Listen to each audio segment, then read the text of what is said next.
अमरावतीत राणा दाम्पत्यानं बजावला मतदानाचा हक्क। श्रीराम प्राथमिक शाळेतील मतदान केंद्रावर मतदान।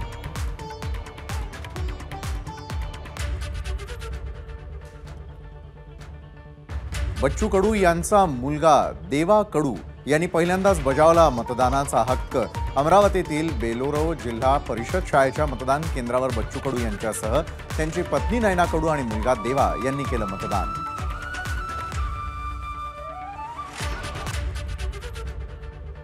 ही लढाई शेतकरी शेतमजूर वर्गाची असून सर्वांसाठी आजपर्यंत लढा दिलाय।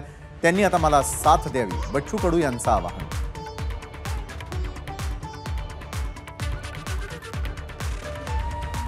खरं तर लोकशाहीचा खून होऊ नये, कायदा हा सगळ्यांसाठी समान राहावा, गेलेले भाव पुन्हा चांगल्या ताकदीनं मिळावं, जो परीक्षेला विद्यार्थी जाते त्याचा पेपर फुटू नये, जो अभ्यास करणार आहे त्याचीच नियुक्ती व्हावी, अशा आशेनं आम्ही हे मतदान केलेलं आहे।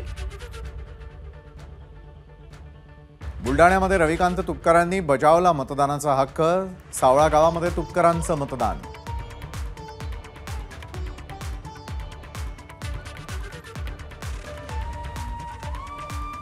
त्यांनी किती जरी डाव आखले, किती जरी कारवाया केल्या तरी त्याचा आम्हाला काही फरक पडणार नाही।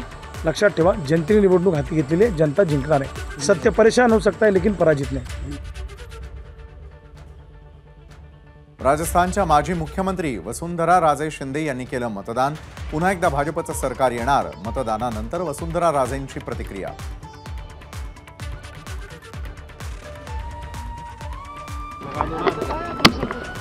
ये हमारी जनता ही ये हमारा परिवार है, इसलिए 35 साल हो गए हम उनके साथ। जी मैं तो जानती हूँ कि ये विश्वास है कि इतिहास बनाए।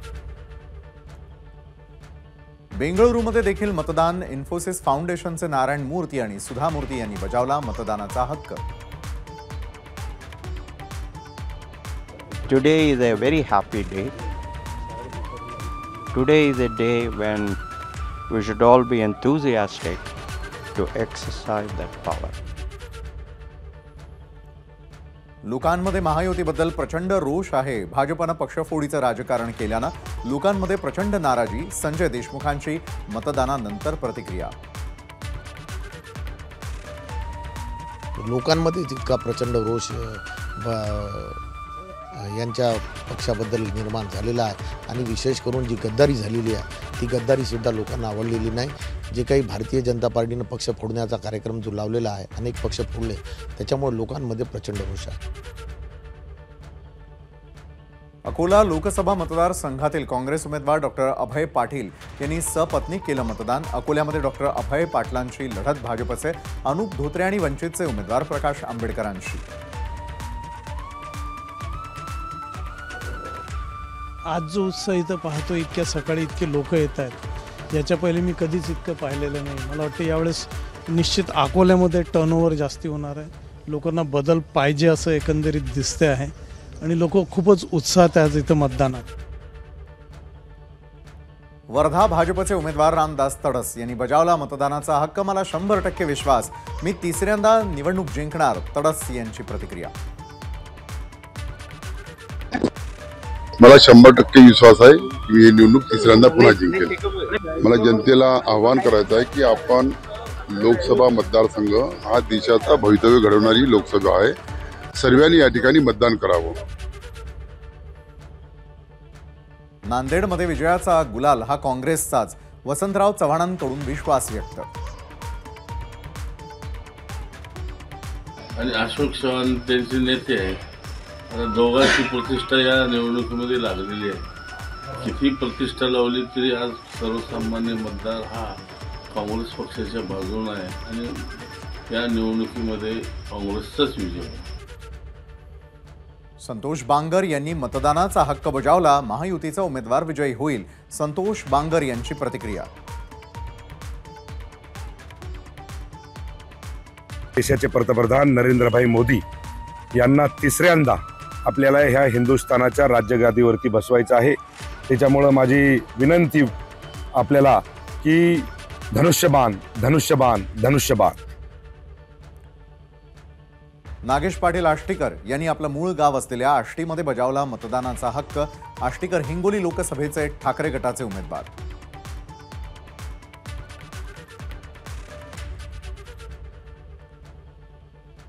माझ्या समोर जर हेमंत पाटील उमेदवार असते तर मला ही निवडणूक कठीण गेली असती, पण मला निवडणूक आता फार कठीण वाटत नाही कारण त्यांनी उमेदवार बदलला.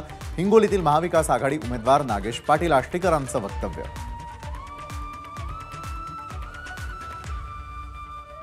ही निवडणूक महागाई विरुद्ध लोकशाही आहे.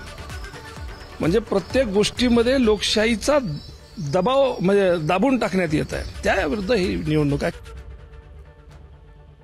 परभणी महाविकास आघाडीचे उमेदवार संजय जाधव यांनी केलं मतदान.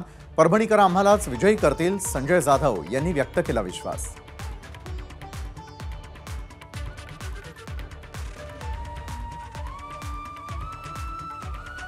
परभणी लोकसभा मतदारसंघातील जनतेने हा मनाचा निर्धार केला की वंदनीय शिवसेना प्रमुखांनी निर्माण केलेला हा परभणी जिल्हा शिवसेनेचा बालेकिल्ला हा आबादीत ठेवण्यासाठी परभणीकर सज्ज आहेत आणि या मशाल चिन्हासमोरचं बटन दाबून या ठिकाणी भरघोस मतांनी मला निवडून देतील एवढा मला आत्मविश्वास आहे.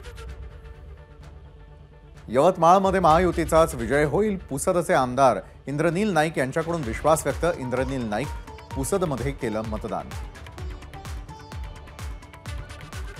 मोठ्या प्रमाणात सर्वांना आपला आपला मतदारसंघ पण सांभाळलेला आहे आणि सामाजिक जेव्हा कार्यक्रम होतात तेव्हा एका मंचावर येऊन आम्ही वेळोवेळी दाखवलेला आहे. म्हणून जनता आणि समाज हा महायुतीसोबत राहील यावेळेस. वर्ध्याचे महाविकास आघाडीचे उमेदवार अमर काळेंनी बजावला मतदानाचा हक्क. वर्ध्यातल्या भाईपूर गावात अमर काळेंचं मतदान. खूप सपोर्ट मिळाला आणि त्यामुळं एक वेगळा अनुभव होता माझ्याकरता आणि निश्चित जो एकंदर सर्व प्रतिसाद होता त्याच्यावरनं मी माझ्या विजयाच्या बाबत आश्वस्त आहो. यवतमाळ वाशिम मतदारसंघामध्ये राजश्री पाटलांचा विजय होणार. हा मतदारसंघ आजपर्यंत शिवसेनेच्या धनुष्यबाणाच्याच पाठीशी. मंत्री संजय राठोड यांची प्रतिक्रिया. 100% आमच्या महायुतीच्या उमेदवार राजश्रीताई मल्ले पाटील यांचा विजय होणार आहे. याबाबत आमच्या मनात अजिबात शंका नाही आणि विजयाची खात्री आहे. अमरावती लोकसभा मतदारसंघातील प्रहार पक्षाचे उमेदवार दिनेश बुब यांनी केलं मतदान. अमरावतीच्या नेहरू मैदानावरील शाळेमध्ये जाऊन बजावला हक्क. मतदारांना आवाहन करतो, मतदान हे लोकशाहीचं सगळ्यात महत्त्वाचा दिवस आहे. आज आपल्या मतदानाचा पुरेपूर उपयोग करा, स्वतःही मतदान करा, इतरांनाही प्रेरित करा व योग्य प्रकारे.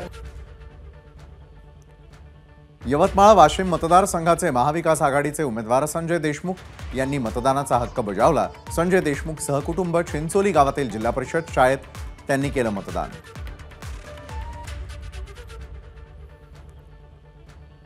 आमच्या कार्यकर्त्यांनी मेहनत घेतली आहे, आमचा विजय निश्चित.